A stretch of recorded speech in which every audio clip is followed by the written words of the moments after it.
Are definitely going to be shown at this combine. Yeah, Joe Mixon's a bigger back with the Bengals. Who are some of the other bigger backs kind of watch? Uh, Past years, such as Le'Veon Bell, somebody I grew up watching, Adrian Peterson, Leonard Fournette. Those are guys that I, tried to emulate my game after and try to kind of make a little combination of everything. Those are bigger backs who had very much success in the NFL, as long as Derrick Henry is, of course. Yeah. Hey, and how have the interviews been going with the team for you here? The interviews have been going very well. I was very well prepared in terms of just, being able to draw up schemes, draw up defenses, things like that, and answer the questions that are asked. And I feel like, the interviews that have been brought forth towards me have been very well. Kendall, you're a little bit behind schedule with the medical. Can you bog you down a little bit?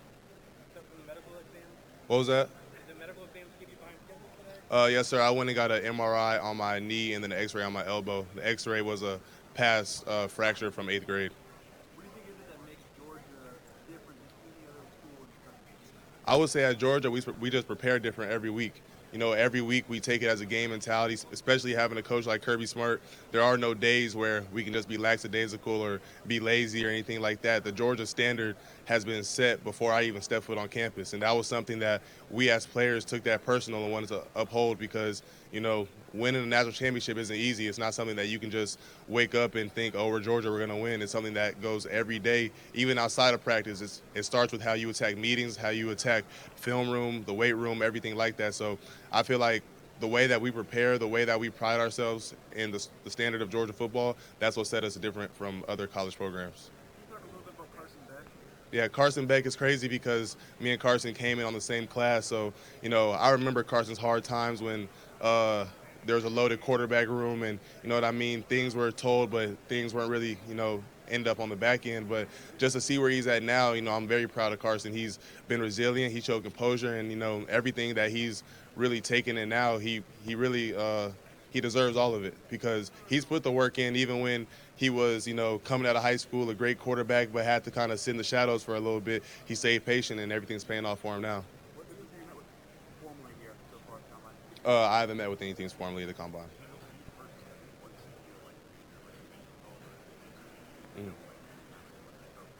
Mm-hmm. It really feels like a dream come true. Even before Georgia, this opportunity was something that I dreamed about as a kid growing up. I feel like every kid that has football dreams watches the combine, watches, all the fast 40s and, all the big names going through the combine. And to be able to be here and have the opportunity to partake in the combine is really a blessing. I was talking to Keon Coleman the other day. We were training together, and we were really just talking, and we kind of had a set-in moment of, dang, like we really at the NFL Combine. It all sets in. I feel like it probably hasn't hit me yet. When I look back on it, I see myself on TV or the pictures, like it's all gonna, set in that this is one of those moments that you really work your whole life for. That those times in youth football and high school, like these are moments that you look forward to, and to have these moments, is definitely a blessing.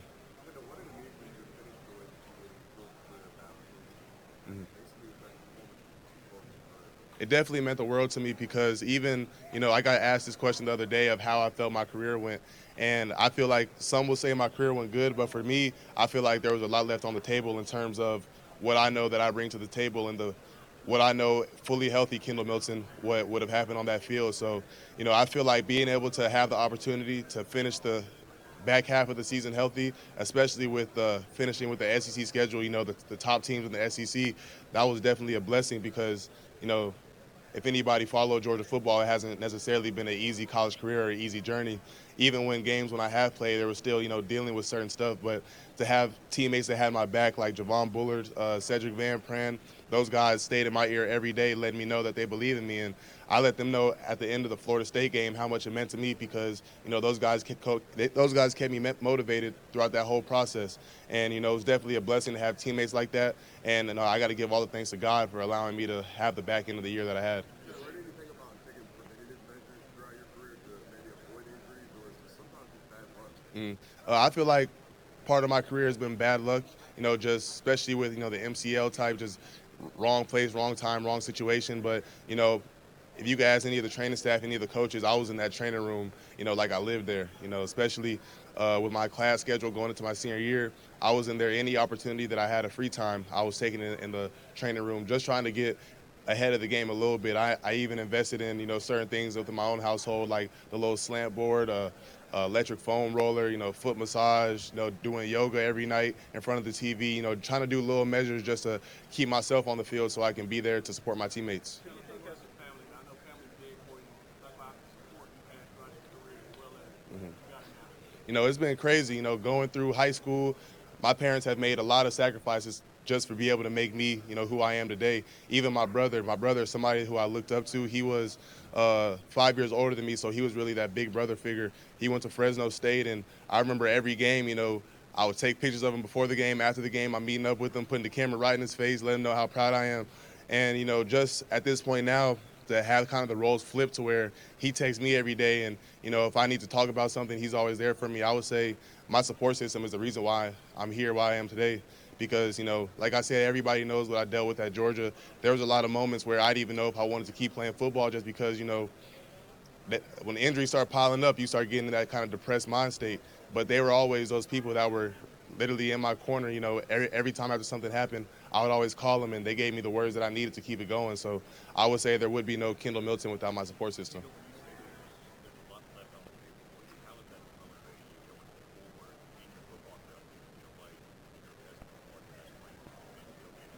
Yes, sir. I feel extremely motivated to continue out, especially at the next level. Like I said, a lot of levels on the table during college football, and I feel like going, into the next step. I feel like you said, my best football is ahead of me, because at this point, I'm gonna be in situations where I can take care of my body at a different level, and I really believe that, like you said, my best football is ahead of me, and a lot of things will be happening at the next level that will be, make me very proud, make my family very proud. Kendall, Georgia brought in the transfer running back from Florida. What about the guys that are already there? What do you expect from them this year? RBU. That's the main thing I expect out of Georgia. I feel like the standard has been there before I got there. It's going to be there after I leave. Even after Coach McGee, he just took the head coach job, but the standard is still RBU. And the guys in the room, Andrew Paul, Rod, Branson, you know what I mean? Even ATN, these guys are going to be able to uphold the standard. These are guys that are talented backs. I was with them for the past 2 to 3 years, a lot of them, seeing them every day, seeing the work they put in, seeing the talent they have. And I have no doubt that that same standard will be upheld, after this year, in the next 20 years. Like, RBU is just going to stay at that standard.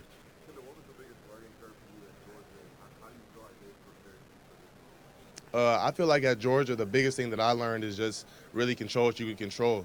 Because, like I said, the things that I dealt with, the paths that I took, I feel like there was a lot of situations that I couldn't control. And, I was just able to stay composed and really see the brighter side of things. Especially, like I said, the path that I took, there was a lot of moments that were out of my control. And talking to my mom kind of taught me this, that, if you dwell on what you can't control, then you're just going to further throw yourself off path in the future. And I feel like I took that to heart. And, when I learned to not get down in those moments, to actually just focus on, things I can control. Like, say if I go down, then bet I could get in the playbook more. If I go down, then bet I must focus on film. Just like little things like that. And, I feel like it's really benefited me. And the last one, combine with the Buccaneers, the team that he was not with, and also what did you say about Brian McClendon and his time at Georgia? Yeah, I talked to the Buccaneers briefly just within the informal interviews, and going to Coach BMAC.